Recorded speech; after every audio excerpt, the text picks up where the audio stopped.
Welcome back to the Press Club. Thank you very much for staying tuned. We just discussed the police and also the media on St. Lucia. Now, Jerry, Independence, we're in the month of February, and of course, Valentine's is the biggest thing in February in St. Lucia. Notwithstanding that a week later, 8 days later, we have Independence, and what a time to celebrate for St. Lucians. You mean SELLEBRAT? That's what we have been doing, you know. It's sad that Valentine's gets more traction than Independence. Well, I think it's something that is all over the world that, you know, it gets a higher billing because of, you know, what it's attached to. But what's that, Valentine's? Valentine's, yeah. There's love and sharing and romance and all the other stuff. Well, yeah, the other parts of the world, I mean, they don't celebrate their independence in that same month. So, you know, and when their independence comes around, it's a big thing. You know, I don't know. But I think, you know, what needs to happen is that for more people to feel a sense of perhaps ownership of what happens for independence. Yes, we get the youth rally and we get the parade, but there's nothing that leads up to it that says, you know, unless if you go on my page on Facebook, you will see a certain nationalistic flavor. Hey, fly the flag on Facebook. Yes, you know, but there needs to be some sort of, you know, clarion call as to what independence really means to each St. Lucian. And true, you may say that every individual has a right to sort of determine what that nationalistic viewpoint is, but I think the state, the government, has something to do in terms of generating, just as you would generate, for example, anything, interest in anything else, using media and other outlets and other sorts of activities. We need to do that. And there's a nice, I would say, how do I say, a jump-off point, if you wish, you know, marrying it together with Nobel Laureate Week. So somehow that there is a nice transition, maybe not so much activity, but, you know, things that would sort of want St. Lucians to sort of be involved in that activity.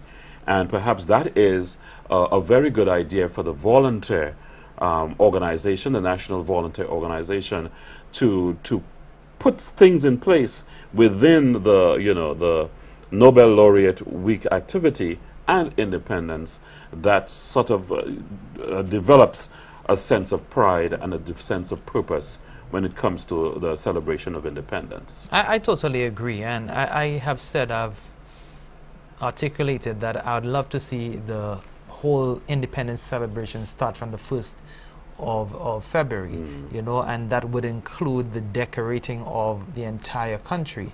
You know, you fly your banners, you fly your flags, you put up your buntings and your what do you call them again, your posters, whatever. Your signage, your nationalistic signage. Yeah, everything. You'll make people know that independence is here. And notwithstanding the date is the 22nd, that for the entire month, for the 28 or 29 days in February, we'll be celebrating, you know. It's not like your birthday where we celebrate one day, you know. We celebrate, it's a country, you know, so let's build up to that day.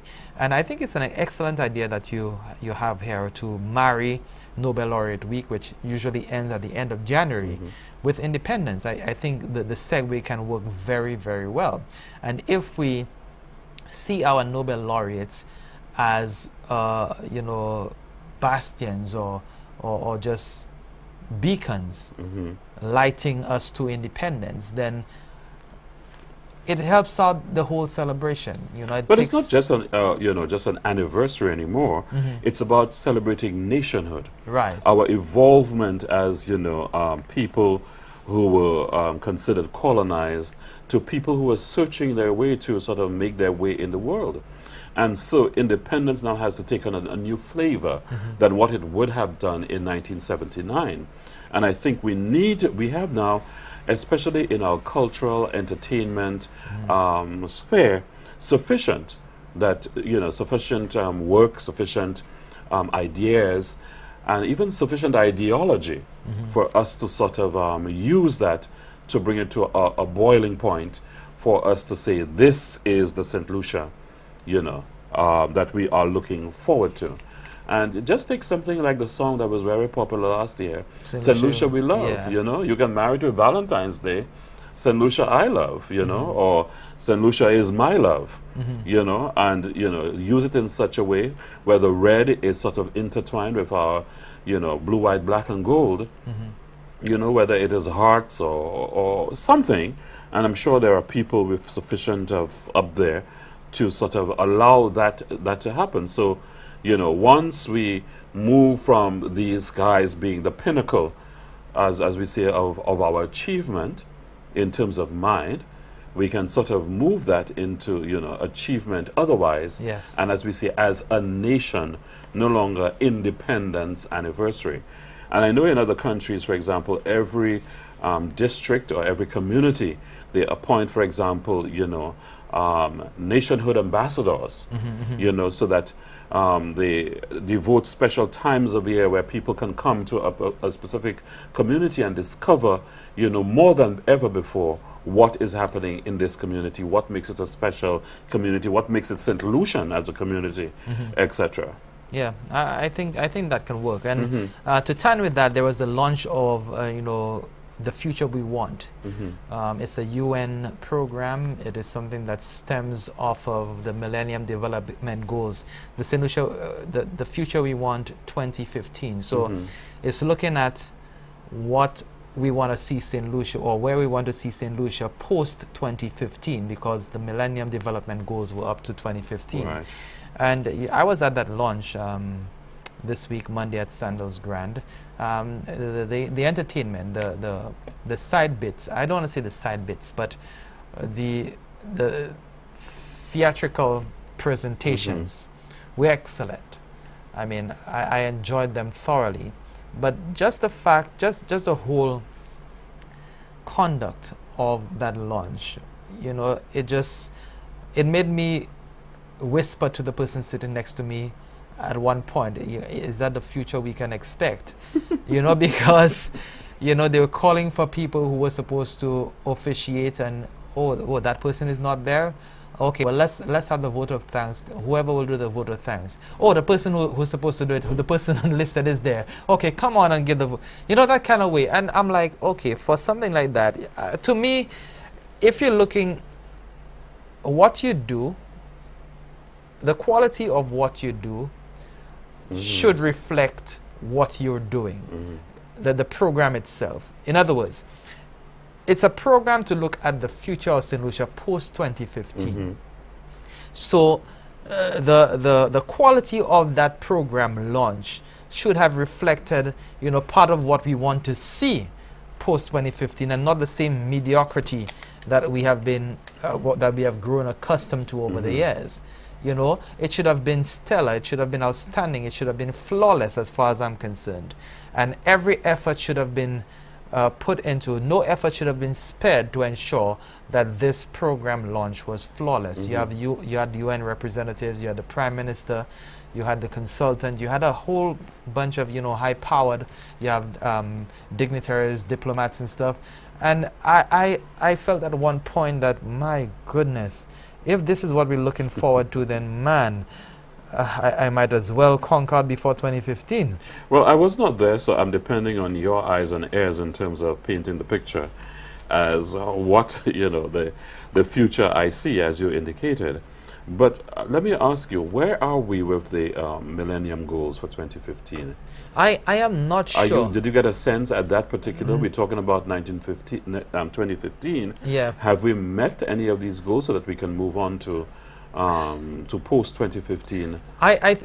There's so many Millennium Development Goals that were set, and I think that we have achieved some to some extent, to some degree, but I don't think that we have realized them to the extent that we would have when the Millennium Goals were launched in 2000, you know, the development goals. So we have made some progress, but I do not think that where they expected us to be or where we wanted to be, we are at that point. Well, because it would seem to me that it explains now what you described. And, you know, a lot of people say, well, you know, the future is happening now. So if that is a preview of the future, Ebe, Paconte? Yeah. You know, I mean, we look at the future and we look at the future in the future. But the future has to be considered now, because now is part of the future. You cannot just arrive at a future without building a gateway to it. You know, if you do not pave the road to the future, where do you pass to get to the future? As you're saying this, okay, you don't know too much about the Millennium Goals, or at least we haven't achieved as much as we would have liked. But did they get a sense of, you know, what was that presentations? People see like St. Lucia, let's say in 2020, a certain way? Are people making presentations, you know, as... No, it was not even that. It was the launch of the consultative process. Yeah, so it's a matter of consultation. So they'll be going out to the communities, you know, just speaking with people, seeing where they want to be, what it is right now, what are the things that are affecting us, like climate change is a big thing, you know, and the effect on our environment of that climate change and that kind of thing. So it's more or less a dialogue, a consultation process where civic groups, you know, different groups around the island will be... Any idea of who would be leading our country? Well, Ezra Jabatiste is the, in terms of what, politics, government? Yeah, government. Probably I would be leading the country there. I thought so. Yeah, but so we'd be in good hands. We'd be in good hands, right, Jerry? Par contre. Oh, Jerry's killing me. Jerry's killing me.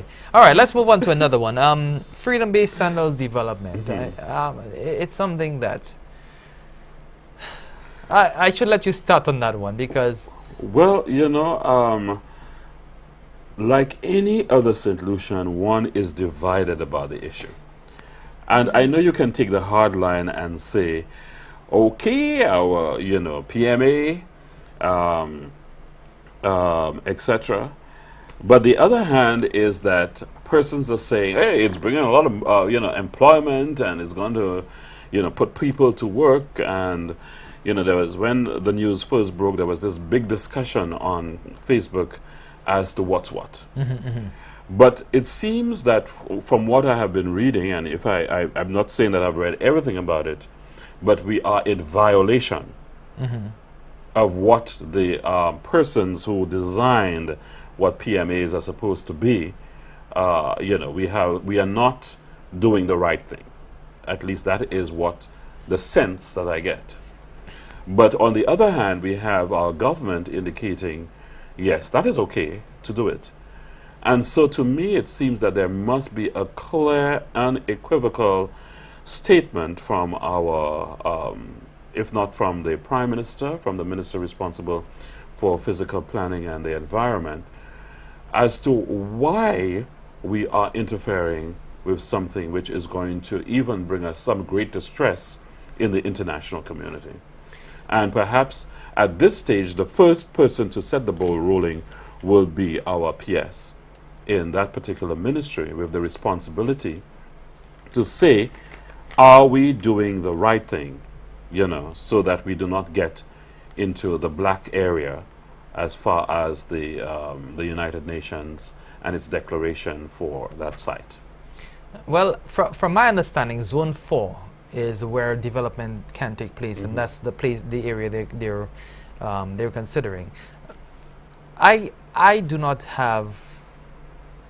I want to be very diplomatic. I'm trying to be like you on this one. Okay. The PMA issue is not my real issue, because that is neither here nor there. It is a designation that has been given so that St. Lucia can be considered a World Heritage Site.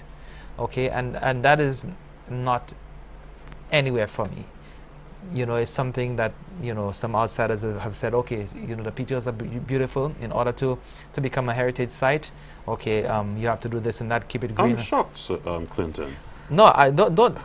When I continue, you will understand. Okay, all right. My biggest issue is the fact that successive governments have come out and have given our island away to investors. Okay, when these investors have no real care about what happens in St. Lucia, the implications of what they do. Okay, so when you give Freedom Bay and the investors for Freedom Bay full reign over this area under the Peters, and they do not care about the marine the marine life. They do not care about the access that locals have to the beaches, which is guaranteed to us, you know, and which people have been, you know, just toying around and fingering all over, you know. That is where I have a problem. I believe that our patrimony is being given over or being sold to investors for a very low price. And as far as I see it, I am not for sale, and my patrimony is not for sale. And I think that more St. Lucians should stand up and say, you know, yes, they're investing. Yes, they're bringing in low-end jobs, because at the end of the day, these big hotels, the top management of these hotels do not come from the local pool. They import, you know, the people who make the tens of thousands of dollars, and that money is exported out of the country again. You know, it's not reinvested into the island. Yes, they eat and whatever. Yes, so that little bit of money stays here. But the majority of that money is banked elsewhere. It is used for investments elsewhere. And we do not see the direct benefit. Plus, we lose a considerable amount of ourselves.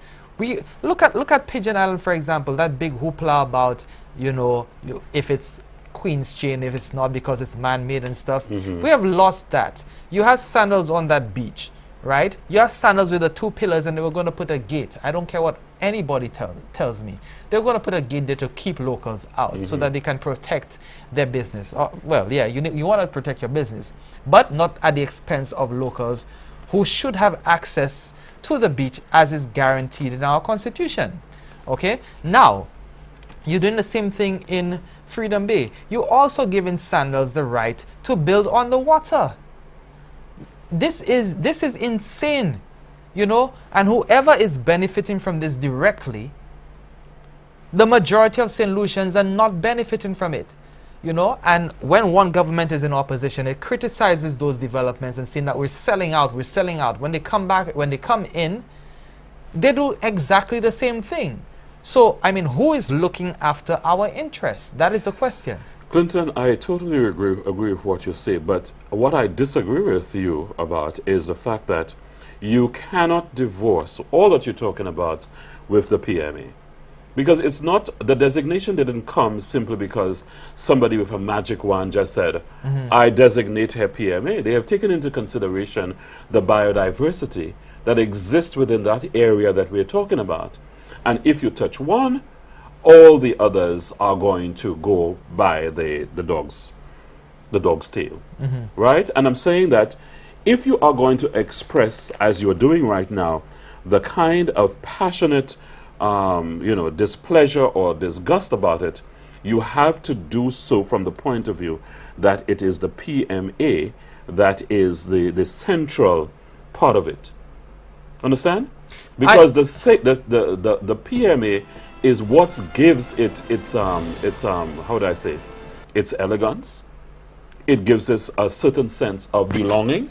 That this is that if that since the PMA has been sort of designated as that international site worthy of being preserved and conserved, etc., that is the starting point. Well, I agree with you too. This is not what I'm saying. I'm saying as far as this is concerned, I do not need any international agency or body to tell me that I need to protect the area of the PTOS, that we have to designate it a PMA. But you see, what it says is that we are not just, you know, a PMA in St. Lucia as something that is, you know, totally, you know, out of everybody's reach, you know. We have now become part of an international community that says we as part of the international community and what is required of the preservation and conservation of the entire earth, we have decided, yes, we as St. Lucians understand and we believe that our country now is worth the protection. So can we not see that for ourselves? Do we need an international agency to say, this is a valuable area, you need to protect it? Can we not, as a people, say, this is a special and sacred place to us as St. Lucians, so we should not touch it? Do we have to go out? And that is the context in which I'm saying that the PMA... I think generally people say pitons, yes.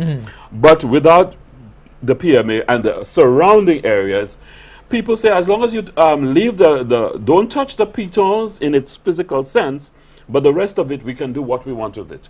So if a rich person comes and says, well, you know, okay, I'm going to bring 10 jobs, and they are building it just beyond the confines of the physical sense of the PMA, then that's all right. But that goes into, you know, if you're saying, for example, people in the media have been doing things for a long time, and, you know, accept it as professional. It's the same way we can look at people who see, you know, preservation and conservation. You know, they may not know.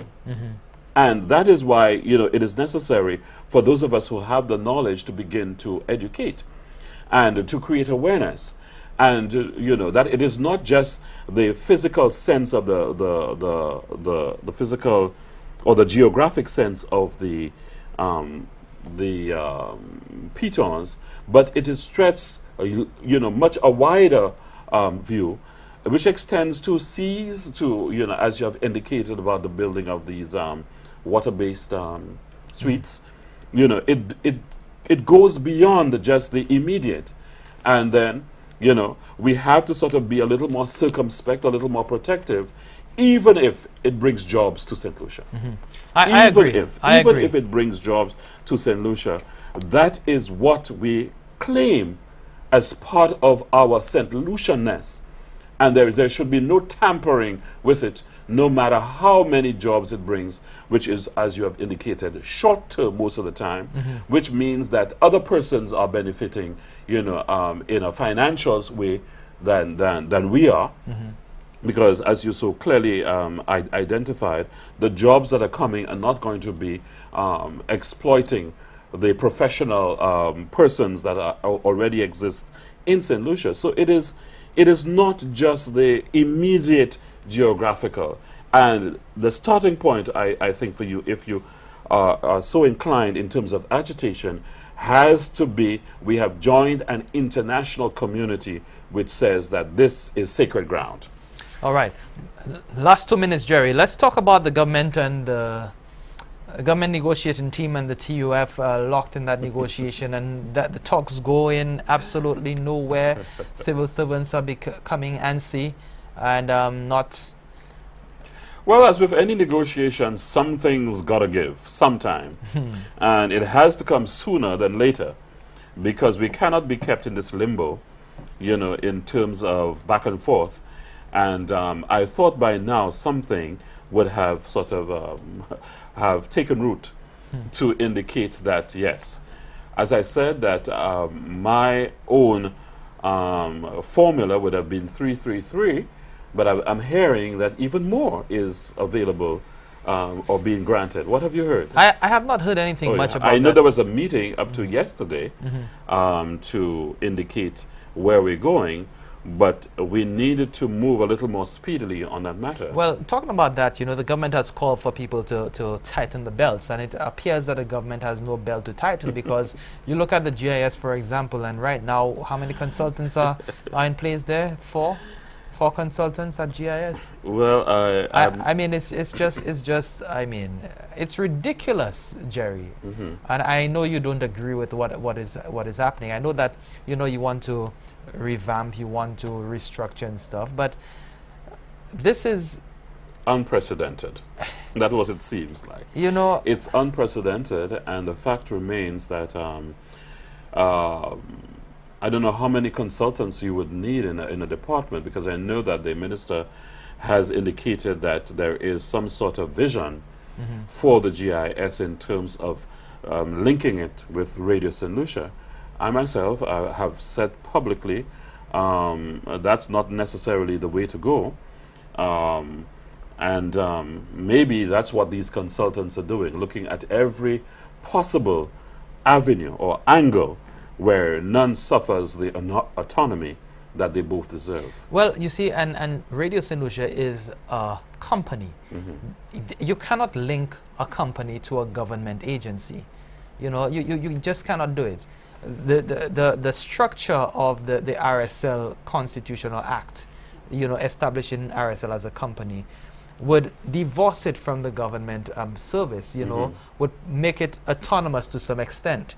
You know, so to try to reincorporate it or usurp the powers that have been given to it by its statutory designation is just defeating the whole purpose of creating that body. Well, you know, Clinton, and you know very well that, you know, these statutory instruments that you talk about have been used only conveniently and most times. And I'm sure as we speak, these same consultants are saying, how can we bridge that in terms of getting the two into one, yet the two operating separately and differently from each other. And you can see that is a mammoth task which perhaps deserves that kind of consultancy. Unnecessary consulting. Well, better them than me. This has been the Press Club. We want to thank you so much for being part of our program. Thank you to Jerry, as always, providing insights and giving his frank assessment of what's going on in the world of news and other developments on the island. On behalf of the entire team, I'm Clinton Reynolds, inviting you to join us again next week at the same time for another Press Club. But before that time, I'll be here on Wednesday, God willing, for Newsmaker Live. Join me at 8:30 p.m. only on DBS for another program. Until then, goodbye. Bye.